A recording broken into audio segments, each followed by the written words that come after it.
So taking a look at The Maze here, which is a pretty obscure slasher film from around about 2012, went straight to DVD. And it's kind of hard to find reviews and discussion about this on YouTube, just because if you type in The Maze film review or movie review or whatever, you just get stuff from the Maze Runner franchise. So it's pretty hard to find reviews, so I thought I'd do one. So let's go into the story. And you've got a group of 5 young people who visit a corn maze tourist attraction, but they find it closed as they arrive, so they don't want to go off empty-handed, so they kind of, feeling bold, they kind of decide to break in and kind of trespass and investigate the maze anyway, or trespass upon the premises and investigate the maze anyway. And they soon engage in a game of tag / you're it, which is, as you do in these kind of films. And the game kind of soon, as the game ensues, it soon becomes apparent that there's a bloodthirsty killer in a red hooded ensemble on the loose within the maze with them, and obviously he starts to bump them off as the film progresses.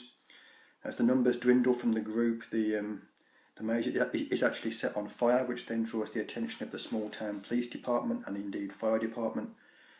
And the surviving member of the group, who then thinks that she has finished off the killer inside the maze, is taken to the police station for questioning, as I think she might be responsible for it, because they've just got bodies everywhere, a maze on fire. They haven't got a killer at this point. As but they have got bodies, but they don't know which one's the killer. If the killer is even among the bodies, they don't know whether to believe the girl that survived, so it's all a bit confusing for the police. And anyway, like any good homicidal maniac, the actual real killer is still at large, and he manages to track the girl down at the police station and basically leaving the burning maze behind, and it goes into the city for the last few parts of the film, and then it basically has a finale inside the police station. So that's the story of it. We'll now go into the good points, and although it isn't as effective as it could have been, mainly due to the lighting and the picture quality of the maze itself, which take the first 2/3 of the film, I would say, take place within the maze. It does make for a cool setting. I do like the corn maze. I mean, it's not very well lit up, as we'll go into later in the bad points, but it does make for a nice setting. It's kind of creepy. So that's kind of good, I guess, although it does have its negative connotations later, as we'll go into. It's been done, of course, before in other films like Children of the Corn, but it's still cool. It just shines through as a positive point here for the most part. Okay, next thing, there are some really nice props set up within the maze, most of which have a kind of Alice in Wonderland theme to them. These, like the maze itself, are quite creepy and definitely add to the atmosphere within the maze, lending things a slightly kind of macabre, disconcerting vibe. A couple of the props are also used in a good effect for the kills. I won't go into too much detail to spoil the kills, but there's one of the props is kind of used to disguise a body at one point, which is kind of cool. And I think there's one that's used to actually kill a character later on as well. So they do use the props well, to be fair. In fact, I go as far as to say that the props within the maze are probably the best thing about the whole film, so really like that aspect of things. Another thing is that the last third or so of the film, which actually takes place outside the maze, mainly in the police department and just around the town, is definitely a step in the right direction, and things probably got better and more enjoyable from that point. Even though I did like the setting of the maze, it was really poorly lit, so it didn't work that well. So it actually got better, I thought, as it went into the city. And the writing, acting, storytelling probably was better when it got to the city, as opposed to the parts within the maze, which were a bit cliche and boring at times, even though the setting itself was good. There's a good point in the town, for example, involving a female who has the killer investigate her car while she's in a shop, and then she comes back to the vehicle, and there's quite a lot of tension as we're not sure if the killer is still in the vehicle with her. So that's quite a good moment that takes place outside the maze later on in the film. It just seems a bit more exciting, and that there's more going on once she actually leaves the maze, which surprised me because I thought it was maybe going to be even worse at that point, but it actually got better. Okay, and the final positive thing is that the twist that is revealed within the last few segments of the film, and indeed within the town section, is quite effective, and it doesn't completely get explained properly, so maybe there's a little bit of confusion about it. But in terms of motivation for the killer and why he does what he does, but it's quite a surprise that does help elevate the proceedings a little bit, from the doldrums that he was kind of in at that point, or leading up to that point. And I quite like the bit about I don't want to spoil the ending too much, but there's a tape recording kind of thing used by the final girl at the end that is quite clever, so I like that. That's pretty much it for the good points. I found them kind of thin on the ground. As I was watching the film, I kind of had the review in mind, and I was thinking I'm going to really struggle to pick things out that are positive here, because it's basically not very good. Put that out there right now. It's not a very good film, and I was struggling to think of things that I could pick out to even praise it about. I managed to get a few, as you just heard, but they're few and far between. Okay, then the bad points. There's a really weird scene near the start, which is kind of like a flashback to things. It's kind of one of those things when you get like a bit at the start that's like at the end of the film, and then you go back in time and have kind of the events leading up to that point, which a lot of films do, mainly dramas, but you see it here in this one. And it wasn't really properly explained though at the end. It was there was this really weird bit when there was like a skeleton that was on a table, and then the sheet was kind of pulled up over the skeleton it was in, kind of like a mortuary kind of autopsy room.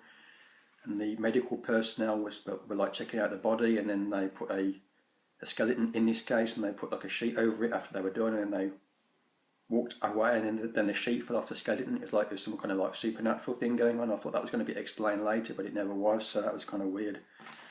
Didn't know what they were going for there, because there was no supernatural element to the film at all apart from that, so it didn't really get explained, so it was kind of weird. Okay. So the first 45 minutes or so of the film look absolutely awful in terms of colours and picture quality. It looks really, really dull and washed out, almost like you're watching it in black and white. It's so bad. I think they might have done it to kind of, this is the scenes that take place at night within the corn maze mainly. I think they just might have done it because they wanted the red hoodie of the killer to like stand out more, but against the kind of washed out background. But it really was a bad decision in my opinion. It looks dreadful. It really does. You can barely see what's going on sometimes. It's so grainy and terrible, terrible quality. It's like VHS or worse, as opposed to DVD. So that kind of ruined things, made it really hard to see what was going on in the dark maze as well. I think they should have shot it during the day, to be honest, not during the night, because that may have helped, and you would have seen the maze better, which is one of the cool features of the maze. It itself, not being able to see it very well, didn't help things. One thing that I didn't think made sense plot-wise as well is why the main characters even arrived at the maze at night. I mean, I'm sure they would have known roughly the opening times of the attraction if they were travelling quite a long way to visit it, so you would have thought they would have checked online or whatever beforehand to know the opening times and closing times. That was a bit stupid. Pretty weak writing there. The next thing is all the deaths are pretty poor, with when it comes to like no blood or gore effects to speak of really. You can tell it's really low budget. There is one good one involving one of the props that I mentioned before that's quite decent, but on the whole the deaths are pretty bad. Next thing is the killer looks absolutely atrocious and not in the least bit imposing or intimidating. It's a terrible costume, if you can even call it that, just this red hoodie that you see on the cover there. Yeah, I was just dreadful really. It's actually not even a proper hoodie. It looks like a regular hoodie there on the cover, but in reality, in the actual film, it's not quite the same as it appears there on the case. It's more like one of those kind of chef jackets or chef coats with like the weird buttons on it. But yeah, it's really strange. It's not a very good costume. It's dreadful, really dreadful. And you just can't be intimidated by the guy. When sometimes the characters were running from this guy, and I was thinking, why are they even running? He's not even scary, you know. He's got this tiny little knife. It's probably even smaller than the knife that you see there. It's more like a penknife kind of thing. And they were like really terrified of him, but you know, he wasn't intimidating in the slightest. So it was really silly. I thought that All the Boys Love Mandy Lane had a bad-looking killer, but this one takes the biscuit. Okay. Yeah, there's also towards the end a slightly confusing point when all the kills from the maze are kind of recapped in a kind of like rewind format, and it looks like it's being seen from the final girl Jordan's point of view, despite her actually not being there for some of the deaths. So it was a bit confusing. So I was thinking I was trying to like do a real weird twist when I tried to reveal her as the killer for a second, It was so strange, which they weren't, but that was almost how it was, because they were showing things that she wouldn't have been able to see. So I was thinking, perhaps they're trying to insinuate that she's behind it all, but it was so out of place and weird. But yeah, that was a bit funny and it's slightly confusing. It wouldn't have made sense for her to have done it, so I don't know why I thought that really, but it's probably silly of me. But you know, it just wasn't very well done the way they put that rewind scene in there, as if it was from her point of view when she wouldn't have even had access to some of the footage, so to speak. I guess they were just doing it to remind us what had happened. If not that we needed that, we'd only seen these kills, 10 minutes before, so we didn't need a recap. But it was stupid. That's pretty much it then. Overall, not a very good film. It's pretty bad. It's just too cheap and cheesy and amateur looking. The kills aren't very good. The picture quality in the early stages is absolutely dreadful. One of the biggest drawbacks to it is the picture quality. It looks atrocious, really does. You can't see what's going on. They do make an effort to light the maze up slightly towards the end of the scenes within the maze, so it does get slightly better at that point. But in the early stages in the maze, the first 35-40 minutes, you can't see a damn thing really. It's just so badly lighted. It's just the lighting is just dreadful. You just like I said before, it's like you're watching it in black and white almost. It's so bad. It's probably a slight exaggeration, but not by much. It does actually get better when it goes into the city, like I mentioned. It actually, the pace picks up a bit and it actually gets a bit better. The twist's decent, and it does just about manage to drag the film up a little bit into the upper echelons. It was right down there in the very basement. I was thinking I'm going to give this like a 1 out of 5, but it did get slightly better as things picked up towards the end. So give it credit for trying to salvage things as it goes on. It did have a slight upturn in fortunes as things left the maze, but ultimately it was too little too late, and it was all pretty mundane, all pretty tedious and boring.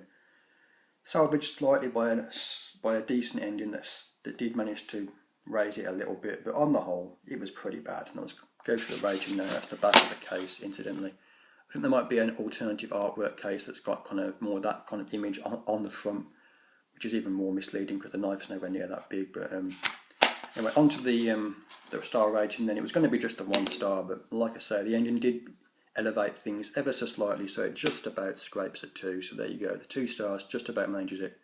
Would have been a 1, but I'm being generous and giving it 2. I'll put a body count for this film in the description. Obviously, I don't want to contain any major spoilers, so I'll leave that for the description. And if you're interested in more reviews from myself, written reviews, which I'm generally better at writing than speaking, so they're hopefully going to be better than these video reviews. But if you're interested in checking out written reviews from myself, check out my website, theslasherspotlight.co.uk. Okay, thanks for watching. Bye.